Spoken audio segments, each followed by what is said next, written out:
বদলে যাচ্ছে দক্ষিণ এশিয়ার রাজনৈতিক মানচিত্র। ভারতের আগ্রাসন ঠেকাতে মরিয়া হয়ে উঠেছে পাকিস্তান।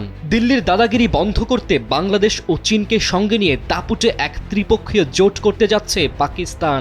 এতে করে ভারত চরমভাবে কোণঠাসা হবে বলে দাবি করছেন পাকিস্তানের উপপ্রধানমন্ত্রী ইসহাক দার।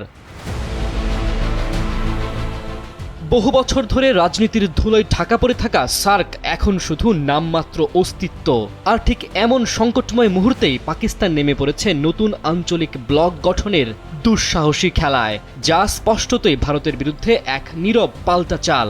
সেই সঙ্গে শেখ হাসিনা ক্ষমতাচ্যুত হয়ে ভারতে আশ্রয় নেওয়ার পর ঢাকা নয়াদিল্লির সম্পর্কও গভীর সংকটে পড়েছে। ফলে ভূ রাজনীতির নতুন সমীকরণগুলো যেন আরও দ্রুত ঘনীভূত হচ্ছে। ইসহাক দার বলেছেন, দক্ষিণ এশিয়ার ভবিষ্যৎ কয়েক দেশের অনড় অবস্থানের কাছে জিম্মি হয়ে থাকতে পারে না। সরাসরি নাম না বললেও ইঙ্গিতটি স্পষ্টভাবেই ভারতের দিকেই বলে মনে করছেন বিশ্লেষকরা।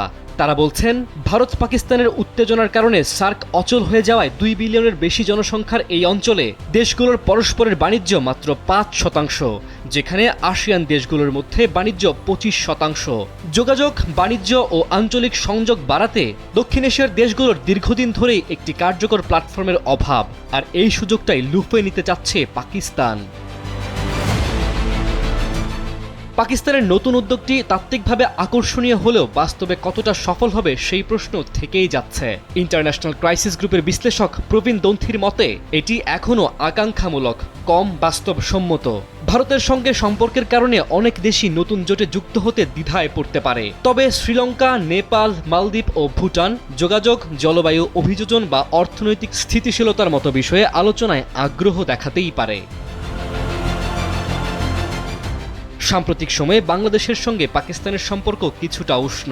অন্যদিকে হাসিনা ইস্যুতে দিল্লির সঙ্গে টানাপোড়েন ক্রমেই বাড়ছে, আর পাকিস্তানের সঙ্গে চীনের যুক্ত হওয়া এই প্রক্রিয়াকে আরও বেশি কৌশলগত করে তুলছে, যা ভারতের জন্য নিঃসন্দেহে মাথা ব্যথার কারণ। ডেস্ক রিপোর্ট, সময়ের আলো।